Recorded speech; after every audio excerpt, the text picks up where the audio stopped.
Hey, great to have Lindsey Singer back with us. We wanted to get Lindsey's take on all of this. Frank McNulty is scheduled to join us as well at 5:06. Frank, who initially brought this complaint. But, hey, Lindsey, appreciate the time today. Today, so I appreciate it. Well, I know how active you and Michael Fields and your entire organization have been on this, and so wanted to give you a chance to give everybody your take on it. I think it's a great day in so many different ways. Yeah, and I don't think it could have gone any worse for Hickenlooper. And by that, I mean his actions caused it to go really bad. I don't think he and his team could have handled it any worse. Yeah, what do you make of that? I don't know who was giving him the bad advice, but just refusing to show up until he was, found in contempt. It took that kind of a charge to wake him up to the fact that this is a serious thing. And this is so serious because we really don't want our politicians to look like they're being bought by corporations, and that's something that he really doesn't seem to understand. Well, and what more would say that Dick Wadhams, who's fortunately part of this conversation, Colorado Rising Action's Lindsey Singer as well, what says that more than private jets? I mean, there are all sorts of ways to violate that law, right? Yes. I mean, you violate that law if you accept a dinner that costs more than $50 or something, right? But a private jet, how much worse does it get? Well, I don't know. I mean, Dan, even though he got essentially acquitted on the second charge, it's still, as you point out, it will still read that he took a free flight on a private jet paid for by his billionaire friend. I mean, so he didn't, the commission says it didn't violate the law, but the fact of the matter is those are the facts, that he took the flight. Hey, Lindsey, Dan and I were talking earlier about what prompted all this by Hickenlooper.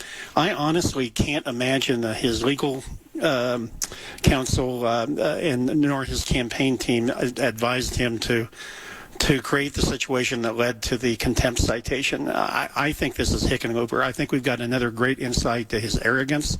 He thinks the laws and the rules do not apply to him, and he arrogantly ignored the advice of the team around him, and then that sent them scrambling last night after he was found in contempt. Yeah, that could be right. I mean, you sort of heard on I don't know if you guys were listening yesterday, but you could hear I don't know if it was the anguish in his attorney's voice when he was like, look, I just can't get a hold of him. And then they were talking about June 16th, and it really didn't sound like the lawyer was happy about that decision. But, along those lines, it tracks with Hickenlooper's past of saying that the media should be protecting him. And he admitted that early on this morning. He said he was talking about other journalists when he was referring to that they should be protecting him. Well, and Lindsey, to your good point, let's be real about this, okay? Mark Gruskin, Hickenlooper's private attorney, is world class. I mean, he and I probably disagree on every major issue, but as an attorney, he is world class. So this is probably one of the first times in memory for him, maybe the very first time, rather, that he's ever been in a situation like this, because he is at a level where if somebody's going to act like that, he doesn't need him as a client. Uh-huh. So this had to be a total Hickenlooper freakout. None of this is on Gruskin. That's really interesting. And we know that Hickenlooper doesn't do well when he's put on the spot. Right. But that brings up another thing. We've never had that happen here, have we, Ryan? On this show? Nope. Oh, no. Right. Except that one time and the time before that. Yeah. You were going to say, Lindsey? Well, another issue that's been wrapped up in this throughout the whole process is that Hickenlooper's lawyer, Mark Gruskin, is being paid by taxpayer dollars, and he's being paid an absurd amount compared to what normal, attorneys in his position are. He's being paid $525 an hour. So we know he's high quality, but the fact that taxpayers are footing the bill on that makes a lot of people really upset. Oh, sure, because it's coming out of the 9/11 fund. He should have been represented by the Attorney General's office, but he's too good for that, right? Because he's John Hickenlooper, and hopefully that's what people will take out of this, right, guys? Is no, he really is an elitist. He really has been pulling the con, pretending to be the aw shucks, quirky guy. You know, he is an elitist who thinks he's above the law. He thinks he can go out, and there's nothing subtle about a private jet, right? I've wanted to fly in a private jet my entire life, and I haven't, because I'm unwilling to pay that amount of money, and nobody's inviting me onto their jet. You know what I mean? And they're not inviting me onto their jet because there's nothing I can do for them politically. The only reason is family show. The only reason he's on that private jet is because he can do something for the person who owns the jet. Yes. It's not for his, witty sense of humor or his Hollywood good looks or anything like that, right? No. And that's the exact reason we have this ethics commission, right? That's what they're there for. And because there were issues with it looking like there were acts of impropriety, and just Coloradans don't want that. But one of the commissioners, Commissioner Willett, who's a former legislator, he addressed this, and he said, he had the opportunity to take a private jet ride for an event, and he had enough smarts to say that he didn't think that he should do that without paying for it. And any reasonable person, no one thinks that a private jet is the same as a normal plane ride. And that was part of the questioning today for Hickenlooper. Hey, Lindsey, this is Dick. I didn't watch the hearing this morning. I watched a bunch of it yesterday. But that attorney from Washington, paid for by the Democratic Senatorial Campaign Committee, Mark Elias or whatever his name is, what role did he play this morning during the hearing? Did he play much? He didn't speak at all. He was never on camera. I think he was on. We saw his name pop up. So I don't think he was active. Okay. We didn't see him in the room or anything. It's just intriguing that, and remember, he was one of the lawyers for Hillary Clinton. It's just interesting that it's once again speculating on my part that the Democratic Senatorial Campaign Committee kind of bigfooted its way into this whole issue by sending one of their renowned lawyers out from Washington to be a part of this. I can't imagine Mark Gruskin needed the help, to be honest. My goodness, no. And so there might have been some kind of internal problems going on that too. What a great point. I mean, that would explain so much. Yeah. Listen, guys, if I was betting you my car, I would bet that this is 99% Hickenlooper. Yes. And just the fact that the same guy, Ryan, this is your cue, the same guy who would say this to 9 News. You guys should be protecting me on stuff like this. Right, is just unwilling. He is just unwilling to admit any fault. Yes. But, Dick, I didn't know what you just told me. Yeah. The Senatorial Committee stepping into this also could, because they've got to know any kind of blemish in this arena. I mean, you guys tell me, Lindsey, Dick, at this point, modern politics in Colorado, would somebody have an easier time with, say, some personal foible from their past, than they would a current today, contempt citation and ethics violation conviction? It seems to me that's a much bigger deal, and maybe the Senatorial Committee saw that reality and got goofy. Well, it's certainly. I mean, Lindsey, I want to hear your thought on that. But it seems to me they were genuinely concerned about this issue, and they sent one of their top lawyers out to at least monitor, maybe even make decisions. But Lindsey, what do you think? Well, I think he would have been better off overall if he had stuck with what he was saying months ago, where he was like, yes, I'll come testify. This is, from his point of view, this doesn't mean anything. He was calling it political. I disagree with all of that, but he would have done better in his own defense if he had just stuck with that kind of messaging and not had the D.C. people come in and really, whoever's decision it was, made this a lot worse for himself. I absolutely agree. If he had just shown up at the committee, taken his best shot in answering the charges, and then prepared himself for probably bad news, that's what we would be dealing with today. But instead, no, he's got contempt headlines. Okay, you guys, let's role play, okay? I'm John Hickenlooper, and you're cross-examining me on this. Give me your best shot. Give me your best shot. I'll show you what he should have done. Yeah.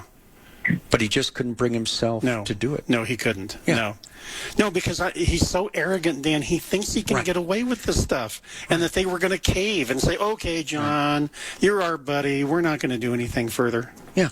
Yeah. So if the cross-examination is, Governor Hickenlooper, isn't it true you took this ride on this private jet and you did it on this date and you did it with somebody who does business with the state and all this and that? And, I did. And it was a mistake and I should have known better. But honestly, in my mind, I was just focused on saving the state money. And it just never occurred to me that it would be viewed that way. But I can see how people could see it that way.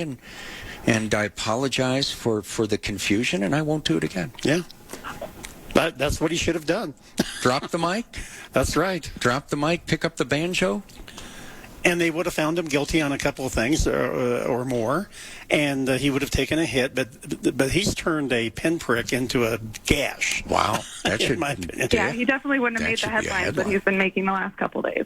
Yeah, so Lindsey, I'm imagining the Colorado Rising Action probably won't do anything with this going forward, right? I mean, we're not going to hear about this again during the campaign.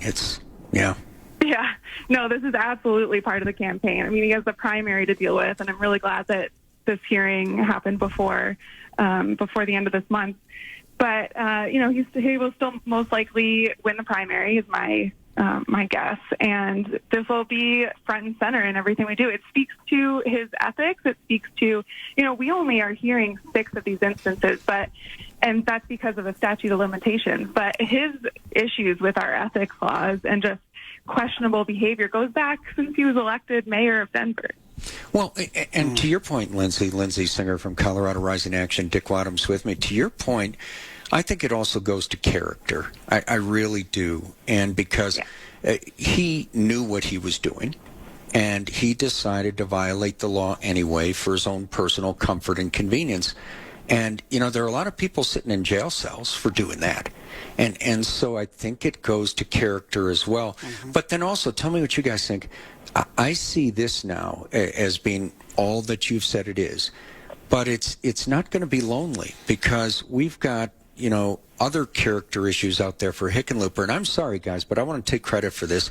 I said for years before it killed him in the presidential race that this taking your mom to see Deep Throat was going to cut through the clutter and really matter on a character level. That's where quirky goes to creepy. That's where it's just too weird, and this guy is not like the rest of us, Democrat and Republican. Right. So I think there's a cumulative effect. There is. I agree with you, Dan. Yeah. Lindsey, can I ask you about something specifically, Lindsey, as a woman? And that is how impactful, and I know you're biased here as Dick and I are because we want to see Corey win, but how impactful is it going to be for women who truly are on the fence here that John Hickenlooper writes a tell-all book where he names the names of women he slept with and talks about that? I mean, it would seem to me that in the Me Too era or in the Fred Flintstone era, that's not cool. Yeah, I don't feel like that's gotten really enough play in the general public. I think, so far, if you don't like Hickenlooper, that's not going to change your mind. And I don't think a lot of people who maybe, are on the fence have really focused on that part of it. So we'll have to see. But, he's been saying that he doesn't want to be senator and that he's not cut out to be a senator. And it's showing. And I would add that he's not cut out to be an elected official. That's a good way to put it, Lindsey. Thank you. And I think the reason that most women right now aren't being affected by it is they haven't heard about it because the media has protected Hickenlooper. You can bet if it was a prominent Republican who wrote a tell-all book naming the names of women that he'd slept with, that we would have heard about it. Yes. But you can bet by Election Day, every woman in Colorado with an interest in politics will have heard about it. I think that's a big deal. And it popped up during the presidential campaign. It did. He got hammered from the left on that. Yeah, and the whole movie thing that he took his mom to. Movie? It's Deep Throat. Well, yeah. Is that even a movie? No. That's porn. That's porn. Lindsey, hey, appreciate all you're doing. Say hello to Michael, and we'll catch you next time. Yeah, appreciate it. We'll be following the debates next week, so we'll talk about that too. Yeah, look forward to it. All right, thank you. It's Lindsey Singer, Colorado Rising Action. The only